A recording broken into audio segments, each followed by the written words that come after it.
यो भिजिट मान्य सदस्यज्यू सम्मान्य सभामुखज्यू यो भिजिट भिसाको जुन दुरुपयोग विगतका धेरै दिनहरूमा भएका थिए त्यसको लागि एकदमै कडा निर्देशन मन्त्रालय एयरपोर्ट लगायत त्यहाँ भएका विभिन्न विभागहरूलाई दिएको छ र भिजिट भिसामा गएर त्यहाँनिर कामको लागि इन्टरभ्यू दिएर काम पाउँदाखेरि फेरि फर्केर आउनुपर्ने फेरि वर्किङ भिजाको लागि अप्लाई गर्नुपर्ने र नेपाल नै आउनुपर्ने व्यवस्था रहेछ। त्यसको लागि पनि एउटा अल्टरनेटिभ उपाय रहेछ।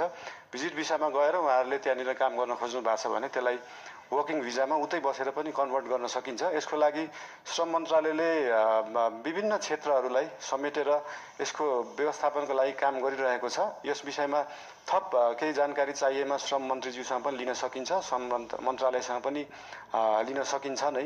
र विद्युतको विषयमा अघि भन्नुभयो, देशभरि जुन हिटर इन्डक्सन अहिले चाहिँ के छ भन्दाखेरि साँच्चीकै हामी अहिले विद्युतीय युगमा तुरुन्तै जान सकिने अवस्था छैन।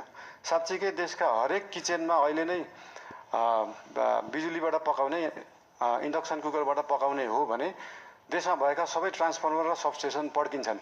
त्यसको क्षमता नै छैन अहिले।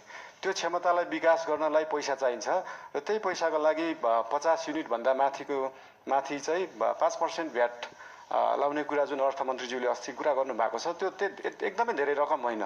100 रुपियाँमा 5 रुपियाँ हो। त्यो पैसा चाहिँ केमा खर्च हुन्छ भन्दाखेरि देशभरि ट्रान्सफर्मरलाई अपग्रेड गर्नुपर्छ, देशभरि ट्रान्समिसन लाइनको तारको मोटाइलाई अपग्रेड गर्नुपर्छ, सबस्टेसनहरू अपग्रेड गर्नुपर्छ अनि बल्ल हामी साँच्चीकै विद्युतीय युगमा जान सक्छौँ। त्यसको लागि नेपाल सरकार अग्रसर छ। धन्यवाद। मान्य सदस्य